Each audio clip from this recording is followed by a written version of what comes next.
Maintenant, permettez-moi de vous présenter notre conférencière d'aujourd'hui. Il s'agit de Madame Sonia Vachon. Madame Vachon est professionnelle de recherche au Centre RBC d'expertise universitaire en santé mentale de l'Université de Sherbrooke. Elle a cumulé 25 années dans le domaine de l'éducation en tant qu'enseignante, conseillère d'orientation et directrice adjointe. À son arrivée au Centre RBC, Madame Vachon a accompagné les écoles primaires dans le déploiement du programme hors piste. Elle était aussi en charge du projet d'outiller les centres de formation générale aux adultes et la formation professionnelle en santé mentale des élèves. Donc, Madame Vachon, je ne prendrai pas plus de temps aujourd'hui. Je vous laisse la parole. Merci et bonne conférence tout le monde. Bonjour, bonjour à tout le monde. J'étais pour dire monsieur, dame, mais je crois qu'on a juste des femmes. Donc, je suis contente ce midi de venir faire la présentation du projet qu'on a eu l'an passé. Comme le disait Frédéric juste avant, dans le fond, l'an passé, on a eu une toute petite subvention pour venir outiller les centres de formation générale aux adultes, les centres de formation professionnelle. Et lorsqu'on est allé à la rencontre de ces centres-là, plusieurs personnes, plusieurs intervenants, direction d'école, direction de centre, nous nommaient à quel point ils étaient dépourvus au niveau des outils pour intervenir. Souvent, ils avaient à adapter du matériel qui était fait pour le secondaire, mais assurément que la clientèle, elle n'est pas la même qu'au secondaire. Fait qu'on a on a consulté les milieux pour pouvoir leur faire une présentation. Fait que je vous partage mon écran. Donc, si vous avez des questions, vous allez pouvoir les garder pour la fin, à moins qu'il y ait quelque chose de particulier là, qui attire votre attention. Donc, le plan de rencontre, je vais vous présenter le Centre RBC, l'historique du projet. Je vais vous sensibiliser aussi aux enjeux de santé mentale qu'on retrouve en FGA, formation générale aux adultes, et en formation professionnelle. Je vais vous présenter les outils qu'on a développés. Je vais vous partager aussi les bonnes pratiques qu'on a ciblées pour favoriser la santé psychologique des élèves. Fait que si on regarde, fait que l'objectif, c'est seulement de vous présenter. Dans le fond, l'objectif de ce projet qu'on a eu là, c'était de faire l'adaptation du programme hors-piste. Je vais vous parler un petit peu tantôt du programme hors-piste, qui est un programme de prévention des troubles anxieux. Fait que le projet de recherche, c'était vraiment de venir faire l'adaptation du programme hors-piste pour répondre aux besoins de la clientèle en FGA et en FP. Je commence par vous parler un tout petit peu du Centre RBC. Le Centre RBC, ben, il y a une mission de favoriser la collaboration interdisciplinaire, puis intersectorielle aussi. On n'est pas, nous, une chaire de recherche, hein. On favorise la collaboration de plusieurs chercheurs, de mettre en commun toutes les expertises qu'il y a, fait autant de la part des chercheurs, mais aussi d'autres partenaires, fait que les centres, entre autres, de formation sont aussi une expertise pour nous, favoriser la discussion puis les échanges de part et d'autre pour répondre de façon la plus optimale possible aux besoins des enfants, des adolescents, des jeunes adultes qui présentent ou qui sont à risque de développer des problématiques au niveau de la santé mentale. Fait que ça, c'est notre mission. On mène plusieurs projets en lien avec la santé mentale. Il y a le lien si vous avez le goût de voir, mais entre autres, dans les différents projets qu'on a, on a développé le programme Hors-Piste, comme je vous disais, qui est un programme de prévention de l'anxiété et aux troubles d'adaptation. Il se déploie ce programme-là au niveau du primaire, du secondaire. Puis là, il y a une adaptation qui a été faite pour les centres FGA et FP au niveau de la clientèle collégiale et universitaire. Fait que voyez-vous, c'est maintenant, si on regarde là, à la fin de l'année passée, il était implanté le programme dans 250 écoles primaires. Là, ça s'est continué cette année. 175 écoles secondaires, puis plusieurs établissements collégiaux. Tout le matériel qu'on développe au centre RBC, c'est toujours du matériel qui est gratuit. Donc, les gens peuvent aller consulter puis pouvoir animer dans leur établissement.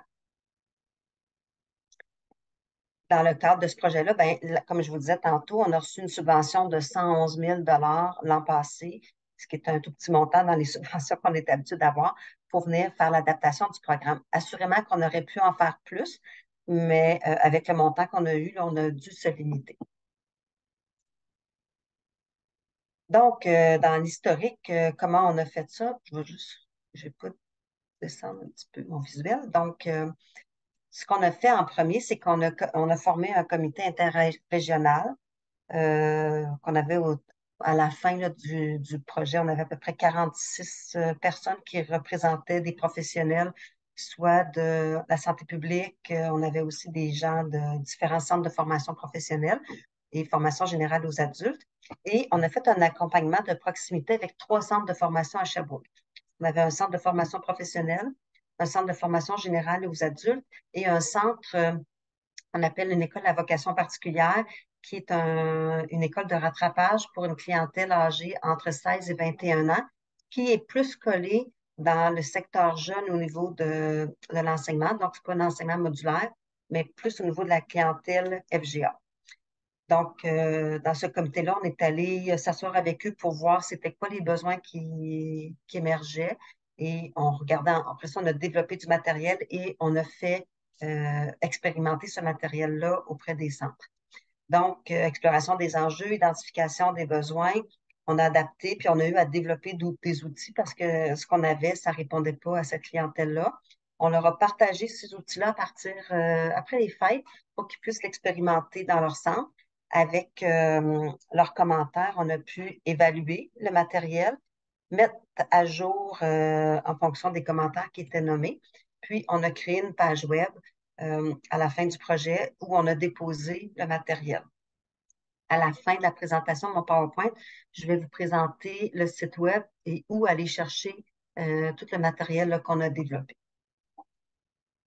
Donc, les enjeux de la santé mentale, hein, on le sait, on n'est pas à l'abri de ça dans aucune classe sociale, aucun centre de formation en particulier.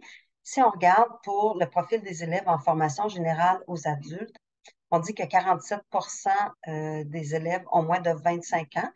On le sait là, que la clientèle 16-21 ans, 16-24 ans, là, elle est quand même beaucoup plus présente qu'il y a de cela quelques années. 78 vivent avec moins de 20 000 par année et 40 avec moins de 10 000 par année. Donc, on voit que c'est pas, même si les élèves ils fréquentent pas le centre à temps plein, on voit quand même qu'ils vivent pas là, au-dessus de leurs moyens. 60 sont handicapés ou en difficulté d'adaptation ou d'apprentissage. On le sait, hein, avec toutes les mesures que le gouvernement a mis en place, on sait que les jeunes ils se maintiennent de plus en plus longtemps à l'école. Donc, avant, il y avait un taux de décrochage plus élevé. Là, maintenant, on les maintient à l'école. Donc, ces élèves-là, tôt ou tard, se ramassent en formation générale aux adultes, en formation professionnelle. On dit que 25 des élèves, des jeunes sont en détresse ou en grande détresse. On parle plus de filles que de garçons. Puis, 75 des jeunes de 18 à 25 ans sont issus de l'immigration et n'ont pas le français comme langue maternelle. Les centres nous disaient, c'est sûr qu'il y a des régions plus éloignées au Québec qui ont peut-être moins de jeunes issus de l'immigration, mais les centres qui en avaient beaucoup, ils disaient ça vient vraiment colorer la clientèle, puis les besoins sont différents chez ces jeunes-là. En formation professionnelle maintenant, le portrait est un petit peu différent. On dit que 68 ont moins de 25 ans, 44 travaillent au moins 15 heures ou plus par semaine. Avec la pénurie d'emploi aussi, on peut penser que ça augmente un tout petit peu. 55,8 ont interrompu leurs études. C'est comme un retour aux études là, pour à peu près un petit peu plus que la moitié des élèves.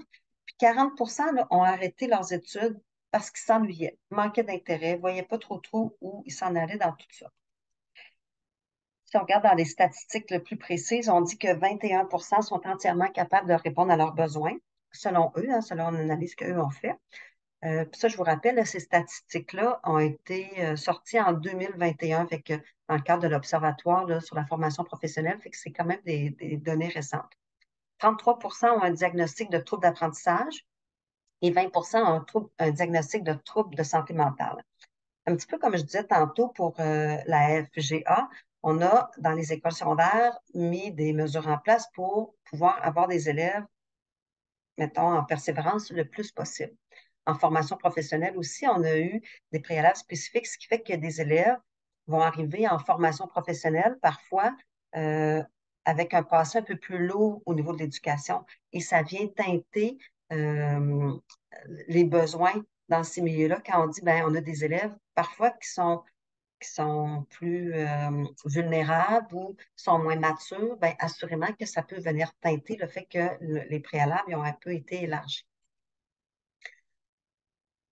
J'ai fait une toute petite diapo pour vous parler parce que quand on a fait la présentation au Centre de formation générale aux adultes et au Centre de formation professionnelle, souvent ce qu'on entendait, c'est on est un peu débordé, il y a beaucoup de besoins, c'est beau le matériel que vous nous offrez, mais on peut pas animer tout ça, on manque de temps, nous, les professionnels, dans nos centres.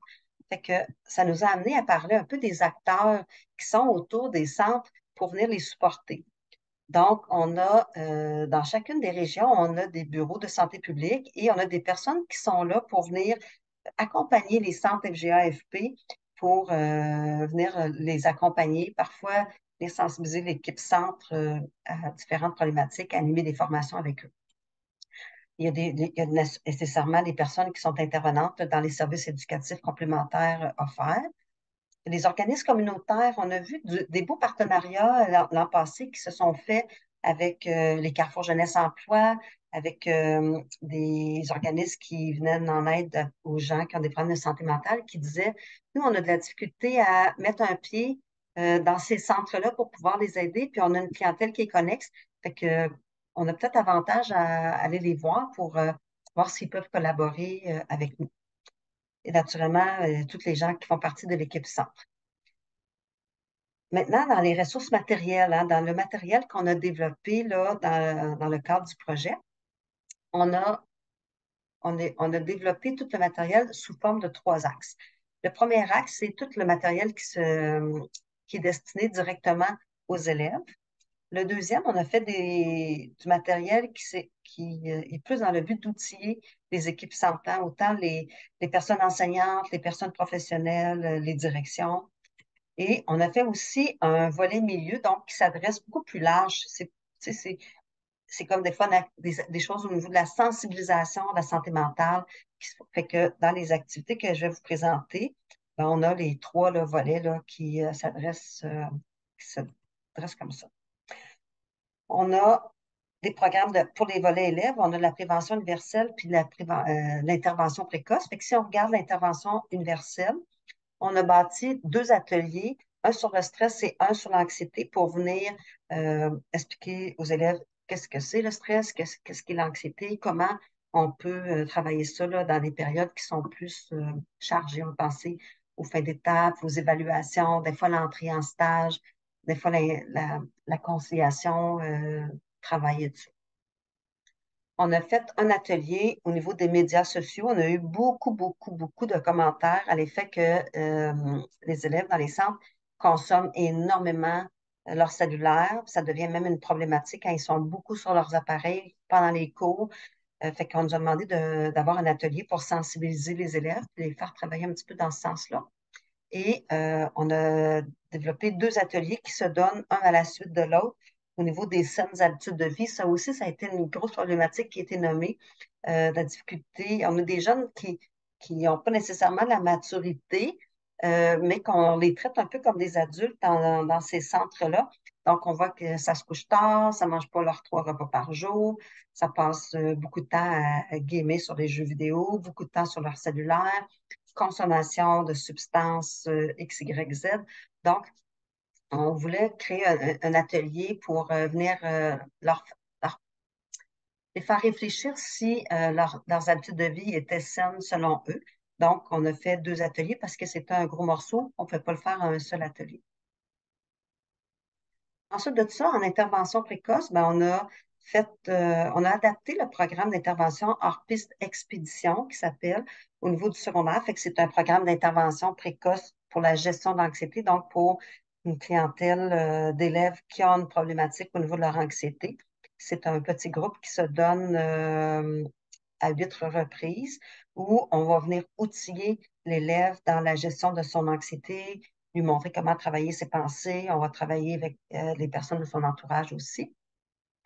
Et on a aussi un programme qui s'appelle Hors-Piste Orientation. Lorsqu'on a lu les informations au niveau de, on est allé voir les recherches, qu'est-ce qui mentionnait au niveau d'une clientèle 16-24 ans. Ce qu'on a vu, c'était qu'une des sources importantes d'anxiété chez les jeunes, c'était leur orientation, l'incertitude face à l'avenir, malgré le fait qu'on est en plein emploi, de se questionner, est-ce que je fais le bon choix? Est-ce que je vais avoir la possibilité d'étudier dans qu'est-ce que je veux? La pression des parents aussi, des fois avec la clientèle immigrante, des parents qui voudraient que leur enfant aille dans une direction que des fois, le jeune n'est pas d'accord avec cette visée-là.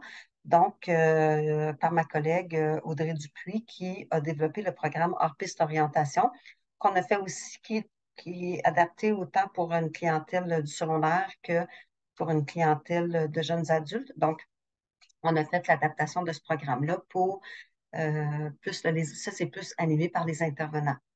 Dans les ateliers que je vous ai dit juste avant, au niveau de l'intervention prévention universelle, ben, quand on donne du matériel en prévention universelle, il peut être animé par n'importe qui. Ça peut être les professionnels des centres, ça pourrait être aussi les enseignants. Par expérience, l'an passé, ça a été beaucoup plus les enseignants qui l'ont, pas les enseignants, mais les professionnels là, qui l'ont animé dans les groupes d'élèves. Maintenant, au niveau du matériel, au niveau du volet équipe-centre. Donc, la recherche, qu'est-ce qu'elle mentionne, là, c'est que souvent, quand on est dans un centre de formation, dans une école, on veut avoir du matériel pour venir outiller les élèves, hein. J'ai travaillé longtemps en milieu scolaire, puis c'est beaucoup ça. Ce que la recherche démontre, c'est qu'on a avantage aussi à travailler sur l'équipe centre si on veut amener des améliorations qui valent la peine. Parce que si on ne sensibilise pas les enseignants, ben, à ce moment-là, ben, les retombées sont beaucoup moindres. Donc, au regard de tout ça, on a développé des formations. Les formations, on en a développé 5. La première, l'anxiété chez nos élèves, que puis-je faire en tant que membre de l'équipe centre, qui est la formation qui est sensiblement la même qu'au niveau du primaire secondaire. Et on a fait aussi une deuxième formation, que puis-je faire en tant que membre d'une équipe centre, mais plus la suite.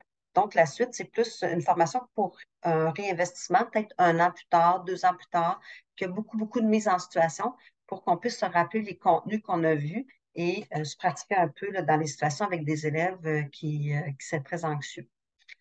Ensuite de ça, on a monté une formation au niveau de la bienveillance. Donc, comment on peut contribuer à une culture de bienveillance dans notre centre? Ça me permet de faire une petite parenthèse où je parlais cette semaine à quelqu'un dans un centre de formation professionnelle. On le sait qu'en formation professionnelle, les gens, quand ils commencent à enseigner, souvent, ils ont pratiqué leur métier avant. C'est rarement un premier choix de carrière d'aller enseigner en formation professionnelle.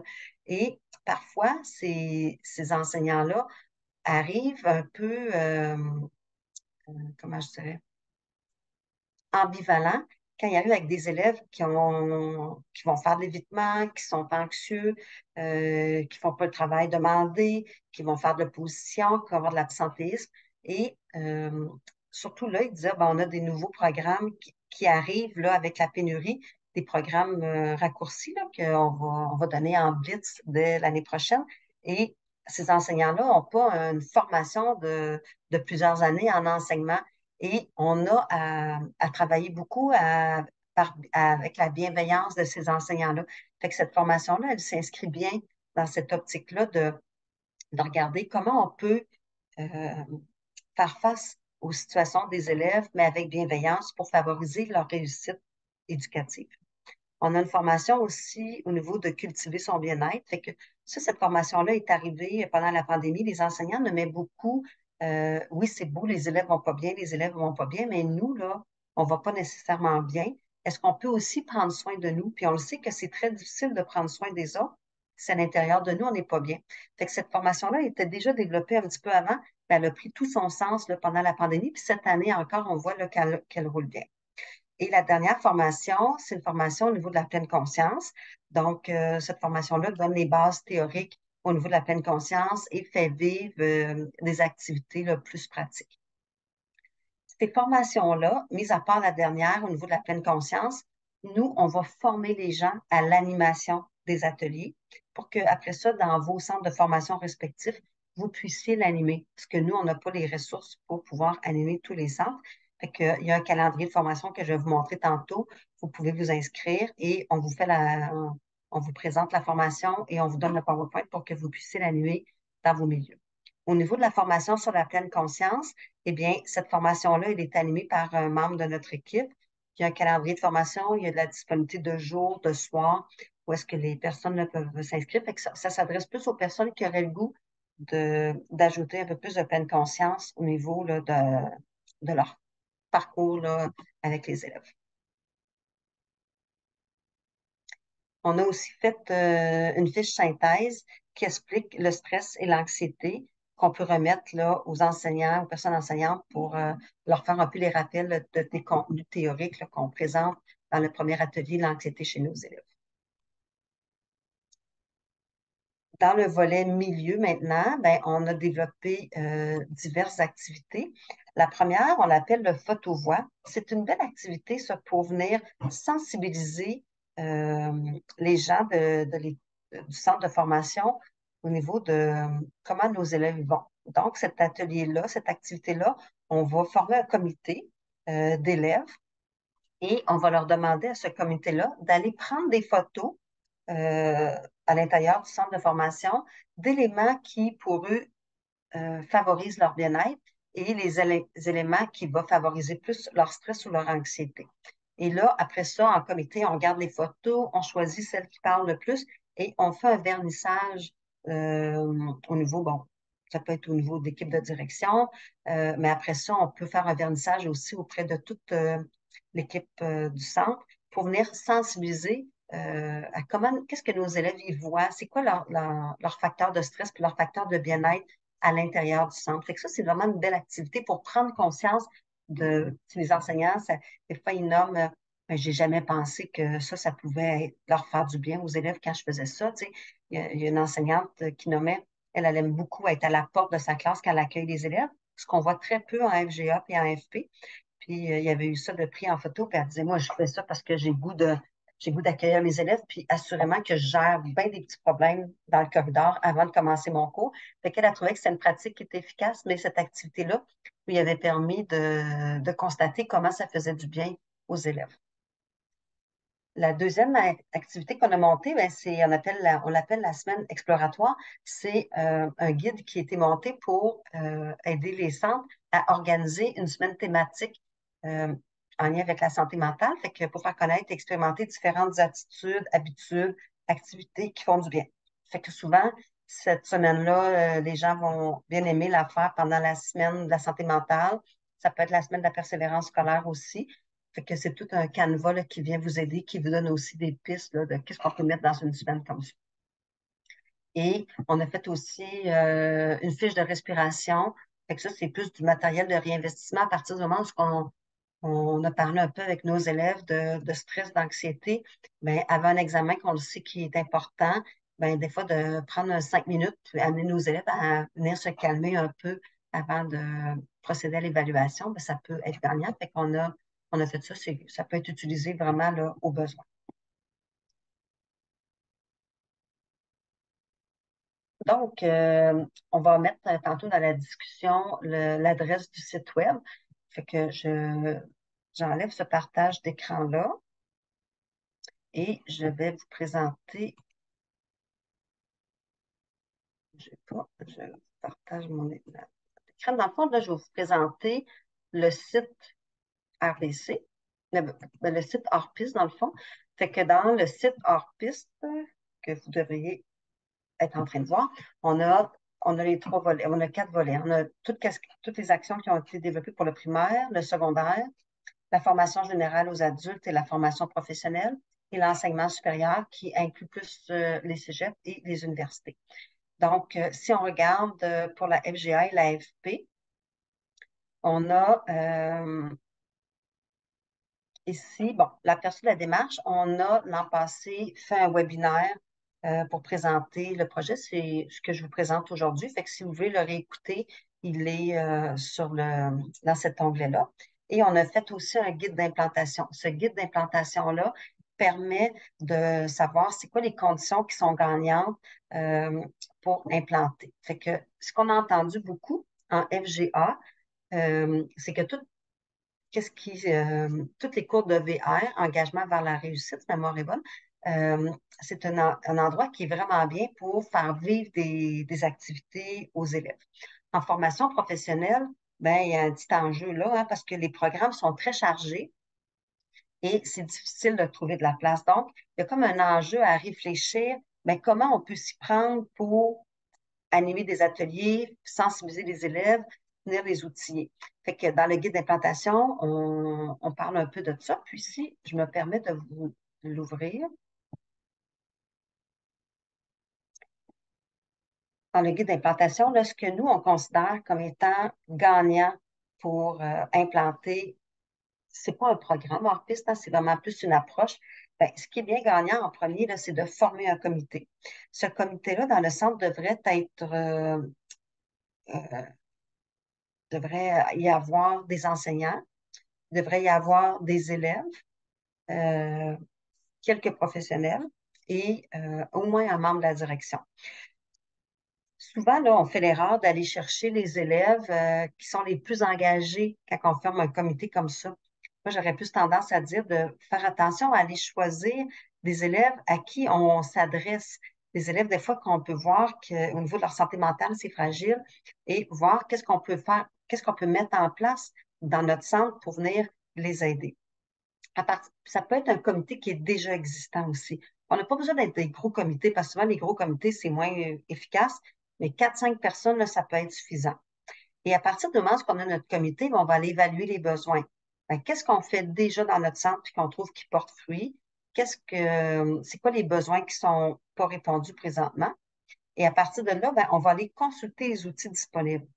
C'est sûr, là, sur le site Orpis, vous avez des outils, mais assurément qu'il y a d'autres outils qui existent ailleurs. Donc, ça peut être d'autres centres de formation, ça peut être des choses qui sont faites des fois à d'autres niveaux ou des choses que vous avez déjà vu passer.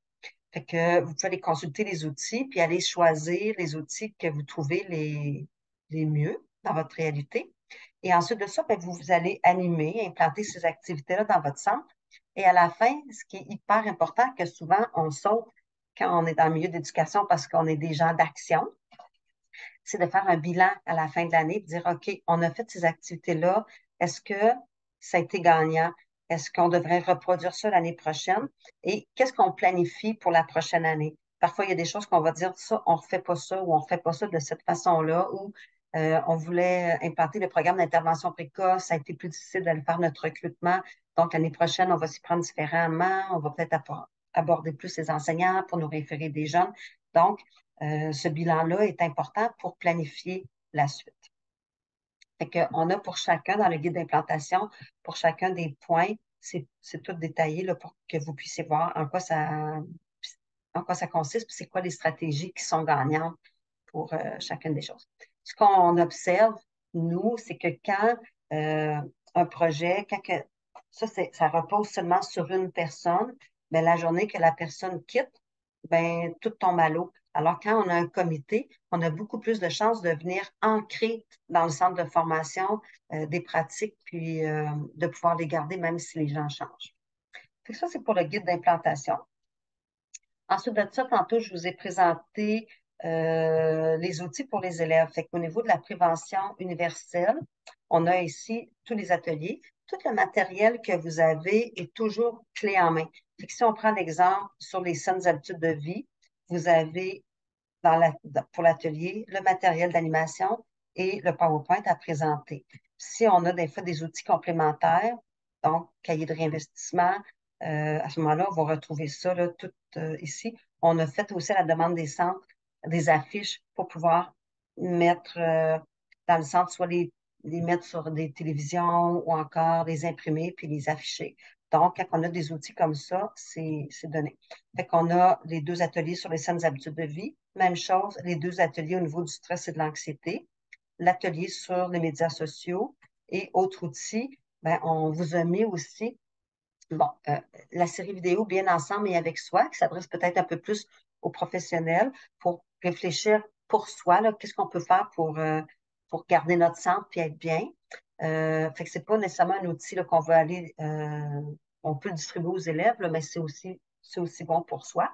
Puis, on a fait une fiche synthèse au niveau des stratégies pour apprivoiser mon stress qu'on pourrait mettre dans la classe à différents endroits dans le centre là, pour rappeler aux élèves des stratégies là, dans les moments qui sont plus stressants. Pour la prévention, fait que tout ce matériel-là, là, il est fait pour être, vous le consultez, puis vous l'animez tout simplement. Il n'y a pas de formation qui est offerte pour le volet de prévention universelle. Si vous avez des questions, si vous avez des choses que vous ne comprenez pas bien, vous avez mon adresse courriel juste au-dessus, vous pouvez me contacter. À ce moment-là, ça va me faire plaisir de vous accompagner, mais en principe, le prévention universelle, il est clé en main. Dans la prévention, intervention précoce, bien là, à ce moment-là, l'intervention précoce, ce qu'on souhaite, nous, c'est d'accompagner les milieux qui veulent le développer. Donc, on a des dates de formation. Fait que c'est une formation qui est obligatoire et lorsqu'on clique, vous avez des dates là, pour vous inscrire si vous voulez suivre cette formation-là. Et après ça, les outils sont à l'intérieur. Le matériel d'intervention est protégé par mot de passe. Quand vous suivez la formation, à ce moment-là, je vous donne le mot de passe pour que vous ayez accès à tout le matériel. Même chose au niveau d'hors-piste orientation. Si vous voulez avoir accès au programme, vous avez des coordonnées. Juste ici, il y a un calendrier de formation où ma collègue Audrey Dupuis va pouvoir faire la présentation du programme pour que vous puissiez après ça l'animer dans votre centre. Puis ça nous permet pour nous de venir vous présenter les stratégies qui ont été gagnantes dans les autres centres qui l'ont expérimenté, puis peut-être à la fin, lorsque vous avez animé, avec les commentaires que vous allez nous faire, bien, ça nous permet à nous de pouvoir expliquer aux centres qui vont s'inscrire, bien, c'est quoi les pratiques qui ont été gagnantes là, par les centres de formation qui vont l'avoir expérimenté. C'est très riche, hein, ces efforts-là là, de collaboration. Pour l'équipe centre, tantôt, je vous parlais un petit peu, bon, les ateliers de formation. Fait qu'on a les ateliers que vous avez juste ici. Puis pour les outils volet milieu, ben, le photo-voix que je vous parlais tantôt, on a ici tout le matériel d'animation pour que je puisse vous le présenter. La semaine exploratoire, on a le guide de planification puis les fiches synthèse. Je me permets juste de vous présenter les ateliers, bon, les outils pour les élèves. Je vais vous en montrer un pour que vous puissiez voir qu'ils sont tous bâtis de la même façon.